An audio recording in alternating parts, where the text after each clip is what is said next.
Deməli, keçən mövzuda danışdıq ki, bunlar yiyəli əvəzliklərdir. Burada objective pronouns var. Mənim maşınım deyəndə my car deyirik. Bəs Aslanın maşını deyəndə necə deyirik? Bax, ondan danışacağıq. Buranı silirik. Bu bizim keçən mövzumuzdur. Diqqətli baxırsınız. Deməli, deyirik ki, Aslanın maşını. Aslan, apostrof S və car. Aslan's car. Aslanın maşını. Məsələn, Aslanın dərsi. Aslan's lesson. Əhmədin kitabı. Məsələn, Ahmad's nə dedik? Book. Kitabı.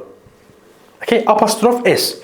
İndi belə bir şey var. Xatırlayırsınızsa A1 səviyyəsində demişdik ki, biz feil əgər, isim əgər cəmdədirsə, məsələn, telefon yox, telefonlar desəm, ya da məsələn, müəllim yox, müəllimlər desəm, onun sonuna, müəllim nə idi? Teacher. Teacher'ın sonuna S artıracağım ki, bu teachers olsun. Bax, apostrof S olsa, müəllimin mənasına gələcək. Məsələn, teacher's book, müəllimin kitabı. Amma apostrofsuzsa, teachers, müəllimlər deməkdir. Bəs müəllimlərin kitabı desəm necə olacaq? S-dən sonra apostrof qoyacağam. Yenə teachers kimi oxunacaq. Danışıqda fərq eləmir. Book deyəcəm. Müəllimlərin kitabı. Əgər müəllimlərin kitabları, yəni kitab da çoxdursa, teachers books deyəcəm. Bu qədər bəsit olmuş olacaq. Bir də cansızların düzəlmiş forması var. Bunu yenə deyirəm. İngilislər, Amerikanlar istədikləri kimi istifadə edirlər. Baxmırlar, canlıdır, cansızdır, necədir. Siz də istədiyiniz kimi istifadə edə bilərsiniz. Amma əgər daha düzgün qrammatik formada istifadə etmək istəyirsə, of istifadə edəcəyik cansızlar üçün. Bu nə deməkdir? Məsələn, deyəndə ki, stolun ayağı, bax, Azərbaycan deyirik ki, stolun ayağı. İngiliscə necə deyirik? Birinci ayaq, sonra stol. Yəni, leg of table. The table olacaq.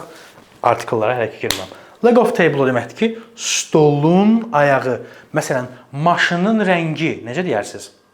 Birinci rəng gələcək. Color of car. Okay. Necə deyərsiniz ki, aslan olsa canlı olmuş olacaq. Aslanın dərsi desək, aslan's lesson. Amma dərsin keyfiyyəti necə deyərsiniz? Quality of lesson. Tamam. Əgər başa düşmədisə, təkrar baxa bilərsiniz. Zaten bu proqramın ən möhtəşəm tərəfi odur. Bilmədiyinizi yenidən açıb, yenidən öyrənə bilirsiniz. Cümlələr, sözlər, tekstlər hamısını qaydasında yerinə yetirin. Daha sonra imtahanı verin. Sonraki mövzuda çox ciddi bir məsələyə toxunacağıq. Zamanlara başlayacağıq. Hansı ki, çox rahat və çox möhtəşəm şəkildə gedir. Bizim tələbələr həmişə zamanları demək olar ki, ingiliscə ən asad, ən bəsit öyrəndikləri mövzular olur. Zamanlara başlayacağıq. Ona görə bunların hamısını tam həzm elə, beyni açıq şəkildə gəl, başlayaq zamanlara. Özünüzə yaxşı baxın. Görüşərik.